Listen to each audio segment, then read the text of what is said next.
On the 26th of January 1950, we are going to enter into a life of contradictions. 26 जनवरी 1950 को हम विरोधाभासों के क्षेत्र में प्रवेश करने जा रहे हैं। एक तरफ जहां हमारे राजनीतिक क्षेत्र में समानता होगी, वहीं हमारी परंपराओं के कारण सामाजिक और आर्थिक जीवन में असमानता बनी रहेगी। हमें इस अंतर्विरोध को जल्दी से जल्दी दूर करना होगा, अन्यथा इस असमानता के शिकार लोग मुश्किल से बनाए गए इस राजनीतिक लोकतंत्र को ध्वस्त कर देंगे। उनके चिंतन में जैसे जैसे काल आगे जा रहा है, वैसे वैसे उनके चिंतन की प्रासंगिकता बढ़ती जा रही है। प्रॉब्लम ऑफ रूपी जो उनका शोध था डीएससी का, उसकी नींव जो है एक तरह से आरबीआई की नींव थी। जब 1923 में भारत आए, लंदन से अपनी बारह लॉ की डिग्री लेकर जब भारत में आए, तो आने के पश्चात सबसे पहले उन्होंने जो संगठन बनाया वो स्वतंत्र मजदूर दल का संगठन किया। वो एक मॉडर्न सेंट्रलाइज्ड इकोनॉमिक डेवलपमेंट के पक्षधर थे और हामी थे। डॉक्टर बाबा साहब अम्बेडकर ये मूलतः अर्थशास्त्री थे। उन्होंने विदेश में जाके जो भी उपाधियां हासिल की, उसमें एक बैरिस्टर की उपाधि छोड़ के बाकी सारी उपाधियां ये अर्थशास्त्र में थी। डॉक्टर अंबेडकर के ही अथक प्रयास थे कि जैसे ही हमें स्वतंत्रता मिली, स्वतंत्रता के समय से ही भारतीय महिलाओं को वे ही सभी अधिकार दिए गए जो पुरुषों को दिए गए। इस समय देश की लगभग 60% जनसंख्या कृषि यानी खेती किसानी पर किसी न किसी तरह निर्भर है, लेकिन जीडीपी में इसका योगदान 15% के आसपास ही है। यानी साफ है कि किसानी से होने वाली उत्पादकता पर सवाल है, लेकिन समाधान क्या है? आज जब किसानों की आय दोगुनी करने की बातें होती हैं, तो बात होती है दरअसल में खेती किसानी को लेकर बदलते मानसिकता की। जो अब तक उत्पादकता आधारित थी, उसे आय आधारित करने की कोशिश हो रही है। और जब ये बातें होती हैं, तो हमें याद आते हैं भीमराव अंबेडकर, जिन्होंने खेती को लेकर मानसिकता को बदलने की बात काफी पहले कही थी। देश में तकरीबन 12 करोड़ लोग किसान हैं और 56 करोड़ लोग कृषि आधारित अर्थव्यवस्था पर टिके हैं। कृषि क्षेत्र की मजबूती और विकास देश की आर्थिक स्थिति में सीधे फायदा पहुंचाने वाली साबित हो सकती है। मौसम आधारित कृषि क्षेत्र में उत्पादन बढ़ाना तो चुनौती है ही, साथ ही किसानों की आमदनी बढ़ाना भी एक चुनौती है। कृषि बाजार में सुधार लाना, किसानों तक नई तकनीक पहुंचाना, परंपरागत खेती के साथ आधुनिक खेती को बढ़ावा देना कुछ ऐसे कदम हैं जिनसे कृषि क्षेत्र में बदलाव मुमकिन हो सकेगा। साथ ही हॉर्टिकल्चर यानी बागवानी, पशु, मत्स्य, मधुमक्खी या कृषि आधारित कुटीर उद्योगों को बढ़ावा देना सरकार का जोर है। पिछले बजट में जो केंद्र सरकार ने घोषणा की थी कि 5 वर्ष में फार्मर का इनकम डबल करेंगे, ये बहुत ही सही योजना है, सही उद्देश्य है, लेकिन उसके लिए क्या बिल्डिंग ब्लॉक्स होंगे, क्या कदम, ठोस कदम क्या उठाएंगे, ये पूरा चित्र स्पष्ट अभी नहीं हुआ है। कुछ कदम उठाए गए हैं, कुछ उठाए जा रहे हैं। बाबा साहब अंबेडकर ने आधुनिकता को जब औद्योगिकरण से जोड़ा, तो कहीं ना कहीं इस बात को वो देख रहे थे कि आने वाले समय में भविष्य के अंदर जो हमारे यहाँ एम्प्लॉयमेंट होगा, उसके जनरेशन का एक बहुत बड़ा माध्यम होगा इंडस्ट्रियलाइजेशन। एग्रीकल्चर में जो सरप्लस लेबर है, उसको एब्सॉर्ब करने में इंडस्ट्री में या तो सर्विसेज सेक्टर में एब्सॉर्ब करने में हम लोग नाकामयाब रहे। ये पहली बात है। दूसरी बात ये है, यही तो डॉक्टर बाबा साहब अम्बेडकर जी का कहना था कि कृषि क्षेत्र के विकास के लिए बहुत इंपॉर्टेंट है कि इंडस्ट्रियलाइजेशन भी होना चाहिए। भारत एक ऐसा देश जहां खेती की छोटी जोतें 100 साल पहले भी मसला थीं और आज भी। डॉक्टर अंबेडकर इस मसले पर कहते थे कि भारत के औद्योगिकीकरण से ग्रामीण इलाकों की कृषि से जुड़ी समस्याओं का हल निकाला जा सकता है। औद्योगिकीकरण पर जोर देने के साथ साथ उनका ये भी कहना था कि कृषि को नजरअंदाज नहीं किया जाना चाहिए, क्योंकि कृषि से ही देश की बढ़ती आबादी को भोजन और उद्योगों के लिए आवश्यक कच्चे माल की उपलब्धता सुरक्षित हो सकेगी। कि जिस तरह की मॉडर्न इकोनॉमी वो चाहते थे वो सिर्फ मॉडर्न टेक्नोलॉजी के ही आधार पर आ सकती है। सेंट्रलाइज्ड और मॉडर्न टेक्नोलॉजी के आधार पर, साइंस और टेक्नोलॉजी के आधार पर ट्रेडिशनल तरीके से, प्री मॉडर्न तरीके से मॉडर्न इकोनॉमी बिल्ड नहीं हो सकती है। तो वो पूरा तरीके से मॉडर्निटी के पक्षधर थे, मॉडर्न टेक्नोलॉजी के पक्षधर थे और भारत को वो एक मॉडर्न आधुनिक इंडस्ट्रियल राष्ट्र के रूप में देखना चाहते थे। आज अवस्था ये है कि खेती का, कृषि क्षेत्र का हमारे राष्ट्रीय उत्पादन में, राष्ट्रीय उत्पन्न में स्थान कितना है? 16%, लगभग 16%, 15 से 16%। क्या इसका मतलब है कृषि का महत्व कम हो गया है? नहीं, ये नेचुरल है। कोई भी देश जब विकसनशील अवस्था से प्रगत अवस्था में जाता है तो ट्रांजिशन में एग्रीकल्चर का शेयर जो होता है टोटल जीडीपी में वो कम ही होता है। तो उसमें कोई गैर बात नहीं। गैर बात इसमें है कि खेती पर, कृषि क्षेत्र पर आधारित उपजीविका होने वाले लोगों का प्रमाण तब 77% था और आज भी 56% है। अतिरिक्त जो श्रम होगा, अतिरिक्त मैन पावर जब औद्योगिकरण क्षेत्र में जाएगी, उस औद्योगिकरण क्षेत्र में जाने के उपरांत वह वहां पर रोजगार हासिल करेगा, पूंजी भी निर्मित करेगा। पूंजी तो निर्माण होगी, लेकिन साथ साथ कृषि क्षेत्र को भी बल मिलेगा। इस विषय पर पहली बार जो ध्यान किसी ने अगर आकर्षित किया होगा तो डॉक्टर बाबा साहेब अम्बेडकर जी ने। लगभग 100 साल पहले, और यहाँ तक कि आज भी लोग ये मानते हैं कि बाबा साहब पहले ऐसे अर्थशास्त्री थे जिन्होंने अर्थशास्त्र में अंडर एम्प्लॉयमेंट यानी अर्ध बेरोजगारी की बात कही थी, जिसका सीधा संबंध खेती से होता है। लेकिन खेती किसानी के साथ समस्या क्या है? समस्या है उसका फायदेमंद न होना। कभी सुखाड़ तो कभी हद से ज्यादा बारिश। अंबेडकर अगर कहते हैं कि खेती जरूरी है तो उसका मतलब है कि खेती को फायदेमंद होना होगा, और शायद अब इसी की कोशिश भी हो रही। केंद्र की नरेंद्र मोदी सरकार किसानों के हितों को सर्वोच्च प्राथमिकता देते हुए उनके लिए एक के बाद एक कई फैसले ले रही है, और इस कड़ी में लिया गया है प्रधानमंत्री फसल बीमा योजना को लागू करने का फैसला। जो रबी फसल है उसके लगभग 1.5% का प्रीमियम देना होगा, साथ ही साथ जो खरीफ फसल है उसके लिए 2% का प्रीमियम आपको देना होगा। बाकी का जो पूरा भार है वो भारत सरकार वहन करेगी, और जब नुकसान होगा, नुकसान होने पर दावे की 25% राशि आपको तुरंत ही मिल जाएगी, और साथ ही साथ जो किसानों को जो फसल का नुकसान है उस पर पूरे 30,000 तक भी मिल सकेंगे। तो अगर मोटे तौर पर इसको सिंपल शब्दों में समझने की कोशिश करें तो आपको 2 और 1.5% का ही प्रीमियम देना पड़ेगा। जितना भी आपका खेत की जो इंश्योरेंस की राशि है, बीमा की राशि है, उस पर 2% और 1.5% का प्रीमियम आपको देना पड़ेगा। बाकी जो पूरी की पूरी रकम है वो सरकार वहन करेगी। Average holding has been going down for years, for ages it has been going down. तो उन्होंने ये छोटा होल्डिंग क्या इकोनॉमिकल हो सकता है? तो उन्होंने ये बात रखी सामने कि छोटा होल्डिंग होने से अपने आप इकोनॉमिकल नहीं होता है और नॉन इकोनॉमिकल भी नहीं होता है, लेकिन सारे फैक्टर्स को इकट्ठा करके, लैंड इज वन फैक्टर, उसके साथ साथ सारे फैक्टर्स को इकट्ठा करके उसको एक समतोल रूप से अगर करेंगे तो ये स्मॉल होल्डिंग का प्रॉब्लम नहीं रहेगा। भारत रत्न अंबेडकर ने किसानों की समस्याओं की जड़ को पहचाना था। वो किसी मुगालते में न थे और तकनीक और विज्ञान की ताकत को किसानों तक ले जाना चाहते थे। इसलिए वो बार बार खेती में लगे श्रम शक्ति का बंटवारा चाहते थे। इसके लिए औद्योगिकीकरण की बात सबसे पहले रखते थे भीमराव।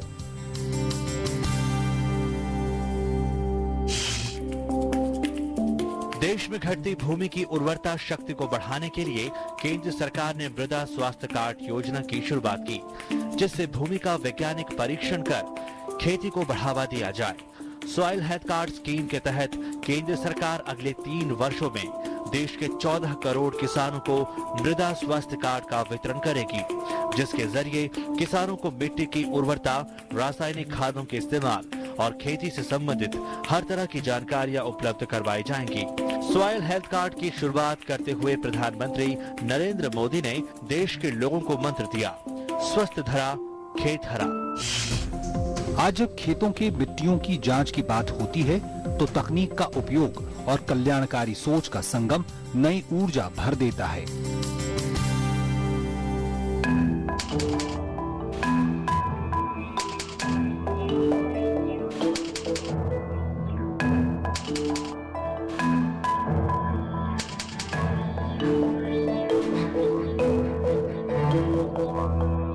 जब औद्योगिक क्रांति आई तो वहां पर जो मिल वर्कर था उसका शोषण होता था, और उस शोषण से जो घंटे थे उनको बढ़ा करके 16 और 18 घंटे तक काम लिया जा रहा था। बाबा साहब जानते थे कि अगर भारत में ऐसा होगा तो जो वर्कर्स हैं, कामगार लोग हैं, उनका शोषण रुक नहीं सकता।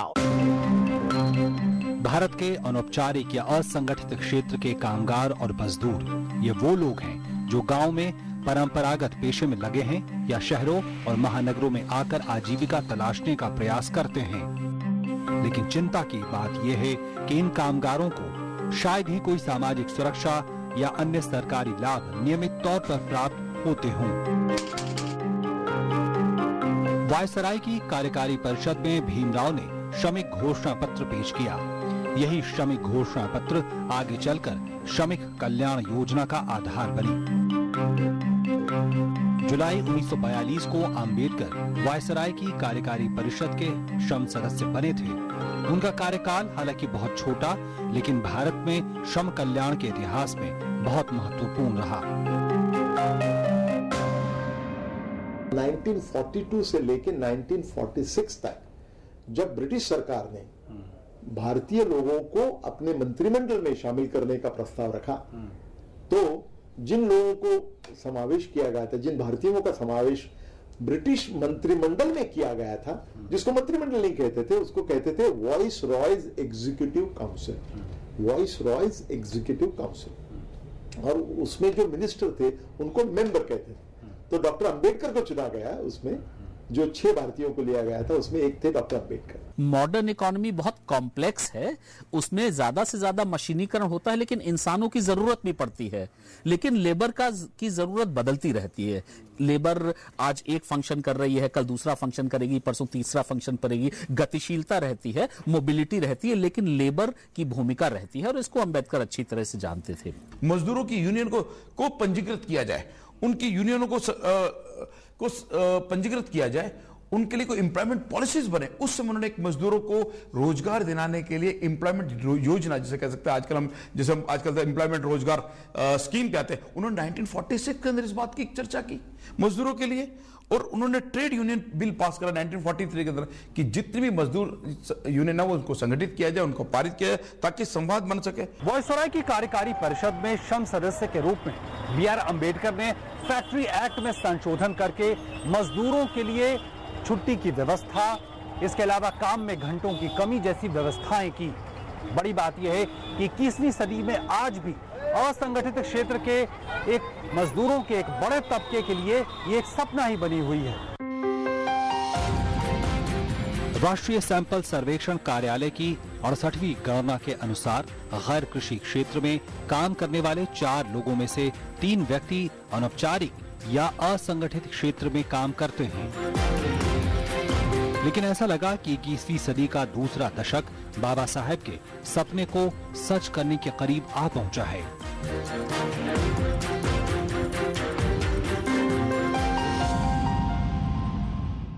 आज भी संगठित वर्ग का, संगठित कामगार का प्रोपोर्शन है वो 7-8% है। 92 to 93% आर स्टिल अनऑर्गेनाइज्ड।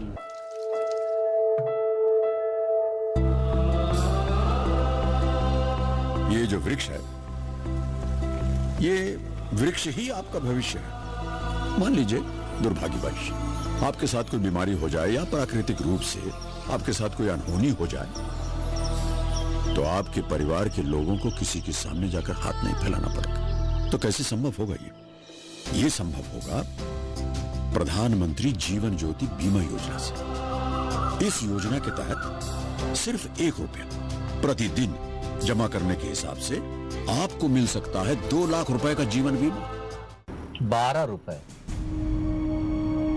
12 रुपए में आजकल क्या मिलता है? 12 रुपए में ना तो माँ की दवाई मिलती है, ना बीबी की साड़ी, और ना ही बच्चों के खिलौने।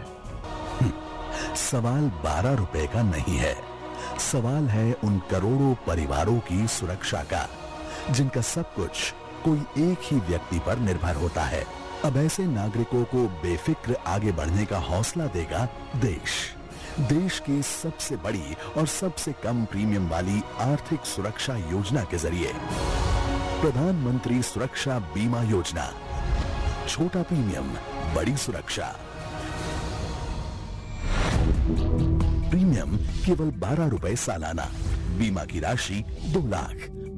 लाभार्थी 18 से 70 साल की उम्र का कोई भी व्यक्ति जिसके पास अपना बैंक खाता हो।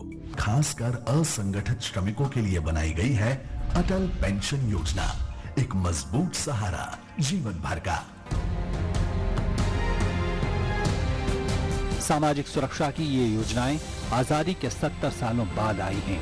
इसे सकारात्मक कहें या देरी से उठाया गया कदम, लेकिन इतना तो तय है कि अंबेडकर याद आएंगे कि हम उनके सपने को पूरा करने की तरफ एक कदम ही सही आगे तो बढ़े हैं। हमारे देश में लेबर रिफॉर्म की शुरुआत किसने की है? वो डॉक्टर बाबा साहेब अम्बेडकर ने ब्रिटिश मिनिस्टर के हैसियत से की है। मॉडर्न इकोनॉमी है, उसमें लेबर होगी, मैनुअल लेबर होगी, इंटेलेक्चुअल लेबर होगी, लेकिन लेबर की अपनी पूरी डिग्निटी होनी चाहिए। तो डिग्निटी और सिक्योरिटी लेबर के लिए ये बहुत इंपॉर्टेंट चीजें हैं जो कि मॉडर्न इकोनॉमी का हिस्सा होना चाहिए, और अंबेडकर पूरी तरीके से इसके पक्षधर थे। कामगारों के हाउसिंग के लिए, उनके इंश्योरेंस के लिए, और यहां तक के उनको पेड लीव देने के लिए, उनको सुविधा देने के लिए। उस युग में जब साम्यवाद अपनी उहाड़ पर था, जब उसकी विचारधारा एक तरह से जिन्हें वो सर्वहारा कहते हैं, उस सर्वहारा पर अपना एक अधिकार समझते थे, तब बाबा साहब अम्बेडकर ने मजदूरों के लिए उन योजनाओं की बात कही, इंश्योरेंस की बात। ये बाबा साहब अम्बेडकर ने तब कहा। असंगठित क्षेत्र के मजदूरों के इंश्योरेंस की बात बाबा साहब अम्बेडकर 40 के दशक में कर रहे थे।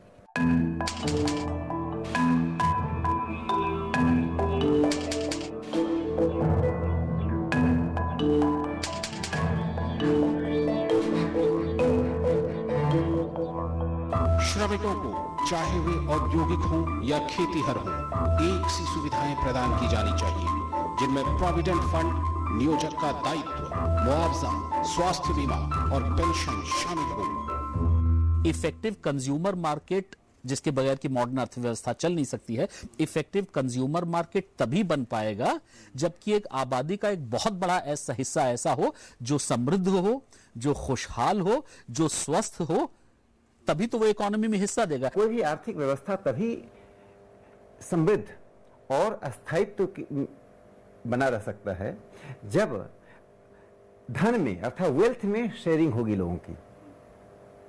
वो साम्यवाद की तरह पूर्ण समानता की बात नहीं कर रहे थे, लेकिन वह यह चाहते थे कि असमानता को, इनइक्वलिटी को मिनिमाइज किया जाए, न्यूनतम स्तर तक लाया जाए। मॉडर्न इकोनॉमी जितना भी ज्यादा सरप्लस पैदा कर रही है, उसका एक हिस्सा दोबारा से इन्वेस्ट हो और एक खासा बड़ा उसका हिस्सा जो है वो लोगों की जिंदगियों को, जिसमें कि लेबर भी शामिल है, बेहतर बनाने के लिए किया जाए। इस बात का ज्यादा से ज्यादा एहसास लोगों को हो रहा है, कॉर्पोरेट वर्ल्ड को भी हो रहा है। कॉर्पोरेट सोशल रिस्पॉन्सिबिलिटी पर बात इसीलिए की जा रही है। देश के संवैधानिक आधार के 7 सालों पहले B.R. अम्बेडकर ने आर्थिक आधार की भी नींव रखी थी। हिल्टन यंग कमीशन में उन्होंने जो सुझाव दिए, उसी के आधार पर बाद में रिजर्व बैंक ऑफ इंडिया की नींव रखी गई। One major aspect which has always stood as hindrance to India's economic growth story is the parallel economy or shadow economy, which in simple terms is the black money. While America was busy voting, India was sort of counting its notes. That's because the Prime Minister, in a sudden move, took out 2 high denomination notes, a 500 rupee note and a 1000 rupee note, out of circulation. British Raj में मुद्राओं का मूल्यांकन उनमें उपलब्ध धातु की मात्रा से आंका जाता था, जिसमें स्वर्ण स्टैंडर्ड, स्वर्ण मुद्रा जैसे मुद्दों को लेकर भारतीय अर्थव्यवस्था कई समस्याओं में घिरी थी। लेकिन बाबा साहब ने इन मुद्दों पर विस्तार से विचार किया, साथ ही आगे आने वाले समय के लिए रास्ते भी दिखाए। उनकी जो अवधारणा है आर्थिक, उसमें करेंसी का एक रोल है, पैसे का एक रोल है। वो सिर्फ ये कहते हैं कि उसका अगर एक्यूमुलेशन से बचाने के लिए बीच बीच में करेंसी को बदलते रहना चाहिए। उनका मूलतः आर्थिक चिंतन था। डिमोनेटाइजेशन, विमुद्रीकरण की बात चल रही है। इस डिमोनेटाइजेशन की बात बाबा साहब अम्बेडकर ने तब की थी कि हर 10 साल में रुपये का स्वरूप बदल जाना चाहिए। 1930 का दशक पूरे विश्व बाजार में भीषण मंदी लेकर आया। भीमराव ने अपने शोध evaluation of public finance in British India के आधार पर अपने विचार हिल्टन यंग कमीशन के सामने रखे। केंद्र और राज्यों के आर्थिक संबंध कैसे हैं और कैसे होने चाहिए, इस विषय में पहली बार लिखा गया वो लिखा था डॉक्टर बाबा साहेब अम्बेडकर जी ने। अंबेडकर के विचारों का ही परिणाम था कि फाइनेंस कमीशन के रूप में एक ऐसा आर्थिक आधार सामने आता है जो राज्यों और केंद्र में आर्थिक आधार पर किस तरह से राजस्व का बंटवारा होगा, संसाधनों का बंटवारा होगा, इसकी भी बात सामने आती है। और कहीं ना कहीं ये प्रेरणा बनती है आर्थिक समावेशन का भी। इंटर स्टेट काउंसिल जो अभी काम कर रहा है, वो इंटर स्टेट काउंसिल बाबा साहब की शोध का परिणाम है। उन्होंने तब इसकी सलाह दी थी कि फेडरल सिस्टम में एक इंटर स्टेट अंतर्राज्यीय संघ की आवश्यकता होती है। आजादी के 70 सालों बाद ही सही, अगर जनधन योजना को करोड़ लोग अपनाते हैं तो इस पर बात करनी होगी, और बात करनी होगी भीम ऐप की, जो आज डिजिटल इंडिया का अगुवा बन रही है। जातियां राष्ट्र विरोधी हैं, ये सामाजिक जीवन में अलगाव लाती हैं, लेकिन हमें इन समस्याओं को हल करना होगा। अगर हम चाहते हैं कि हम सफल राष्ट्र बने, तो इसके लिए बंधुत्व जरूरी होगा। बिना बंधुत्व के समता और स्वतंत्रता सिर्फ लीपापोती की तरह ही होगी। बिना बंधुत्व और समानता के राजनीतिक स्वतंत्रता का कोई अर्थ नहीं होगा। बाबा साहब हमेशा ये सोचते थे कि सभी वर्ग के लोगों को या मानव संसाधन के हर वर्ग को, जिसने मानव संसाधन के रूप में जन्म लिया है, उसको जीने का हक है, समानता के साथ जीने का हक है, और समानता के साथ जीने के लिए उनको संवैधानिक प्रावधानों के अनुसार और परंपरागत जो सुविधाएं लोगों को मिलना चाहिए, उसका सुअवसर मिलना चाहिए। पॉलिटिकल फील्ड में तो इक्वालिटी हो गई, सबको एक वोट मिल गया, हमारे कॉन्स्टिट्यूशन ने डेमोक्रेसी दे दी। डेमोक्रेसी, पॉलिटिकल डेमोक्रेसी का मतलब होता है पॉलिटिकल इक्वालिटी। लेकिन ये पॉलिटिकल इक्वालिटी एक ऐसे समाज में है जहां पर कि इकोनॉमिक इनइक्वालिटी और सोशल इनइक्वालिटी भी है। अंबेडकर का विश्वास था कि समाज के पीछे रहे समूहों को ऊपर वालों की केवल सहानुभूति और सद्भावना ही काफी नहीं है। बाबा साहब अंबेडकर का ये मानना था कि हम समता के लिए कानून बना सकते हैं, हम स्वतंत्रता के लिए कानून बना सकते हैं, लेकिन भाईचारे के लिए, भ्रातृत्व के लिए कानून नहीं बना सकते, और इसलिए भाईचारे को सर्वोपरि रखना पड़ेगा। और इसीलिए बाबा साहब अंबेडकर बार बार ये कहते थे कि अगर जो हमारा प्रजातंत्र है वो केवल और केवल राजनीतिक नहीं होना चाहिए, उसको हम सामाजिक और आर्थिक प्रजातंत्र में जरूर बदलें। उनका मत था कि पीछे रह गए समूहों का तो वास्तव में तब उत्थान होगा जबकि वे स्वयं सक्रिय और जागृत होंगे। संसार ने ऐसे कई महापुरुषों को देखा है जिसने इतिहास की धारा मोड़ दी है, लेकिन कुछ ऐसे भी रहे जिसने इतिहास को गढ़ने का मंत्र दिया।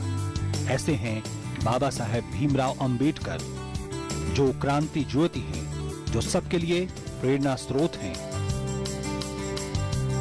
और जो युग दृष्टा हैं।